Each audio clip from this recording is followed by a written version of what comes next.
In today's video, I'm going to teach you how to add Google Docs or a screenshot into a Google Drive folder. Whether you're organizing your work, sharing files with colleagues, or simply ensuring that everything is backed up safely, mastering Google Drive's basic functions is essential. So, let's dive right in and streamline your document management processes together. First, you'll want to start by opening Google Drive. You can do this easily by searching Google Drive in your web browser or navigating directly to drive.google.com. Once you're there, make sure you're logged into the correct Google account. If not, you can switch accounts in the upper right corner by clicking on your profile picture and selecting the right one from the drop-down menu.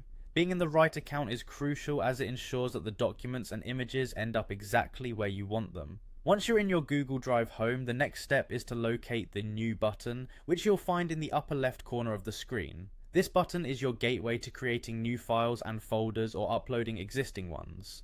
When you click on it, you'll see a drop-down menu offering several options. For now, we'll focus on the File Upload option, but it's good to note that this menu is the same place you'd go to create new docs, sheets, or slides. Clicking on File Upload will open a dialog box that allows you to browse your computer's files. Here, you're looking to select the screenshot image you want to upload. If you're uploading a Google Doc, you might instead choose a document file or drag and drop it into the window. Choose your screenshot image by clicking on it and then selecting Open on the dialog box.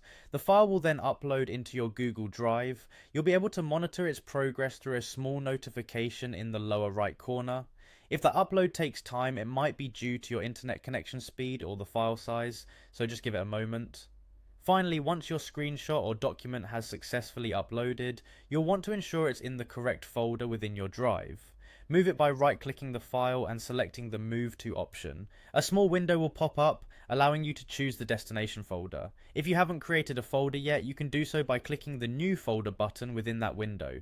This neat trick keeps things organized, making files easier to locate later on. And there you have it. By following these simple steps, you can effortlessly upload a Google Doc or a screenshot into your Google Drive, ensuring that your files are perfectly managed and accessible at any time. Thanks for watching, and don't forget to like and subscribe for more helpful tutorials.